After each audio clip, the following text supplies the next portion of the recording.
Keir Starmer's visit to Beijing this week marks the clearest sign yet that the United Kingdom and China are attempting to thaw what many have described as a diplomatic ice age.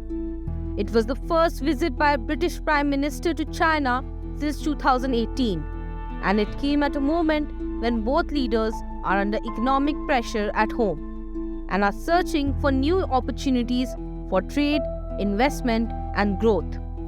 For London, the visit was about reviving economic engagement with the world's second largest economy.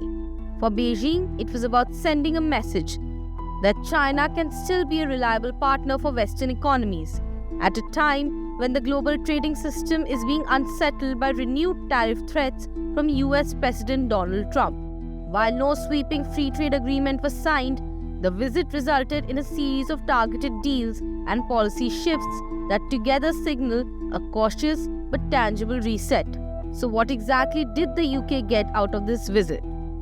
The most significant commercial announcement came from AstraZeneca, which pledged to invest $15 billion in China over the next 4 years. This investment will expand research and pharmaceutical manufacturing, making it the company's largest investment in China to date. In the energy sector, British firm Octopus Energy announced its entry into the Chinese market for the first time.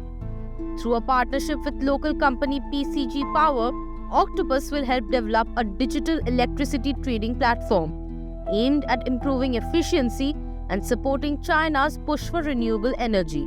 For Britain's fast-growing clean energy sector, the deal opens access to the world's largest renewable energy market, where demand for digital trading, solar, wind energy, and batteries is rising rapidly. Another major win for London came in the form of reduced tariffs on Scotch whisky. China agreed to halve the tariffs, a move the UK government says could generate £250 million for the British economy over the next 5 years. Scotch whisky is one of Britain's most valuable exports, worth more than £5 billion annually, and China has been one of its fastest growing markets.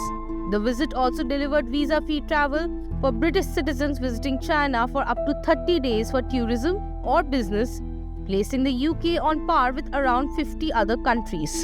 So what does China gain from hosting this visit? Renewed ties with the UK, a major European economy, and a close US ally allow Beijing to project itself as a dependable global partner despite rising tensions with Washington. Economically, the reset helps secure access for Chinese exports such as electric vehicles, solar panels, and clean energy technologies, while encouraging Chinese investment into British services, finance, and green technology. Chinese state media framed the visit as an opportunity to turn the potential of China-UK cooperation into real achievements that benefit both countries. But challenges remain. Foreign businesses continue to raise concerns about red tape, complex regulations, and a lack of transparency in China. These issues still complicate investment decisions and create uncertainty for international firms.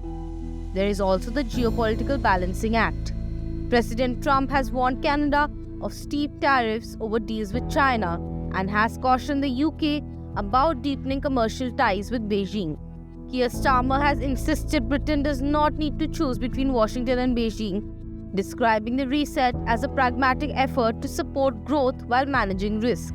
As leaders from France, Canada, and Finland also travel to Beijing, the UK's approach is being closely watched.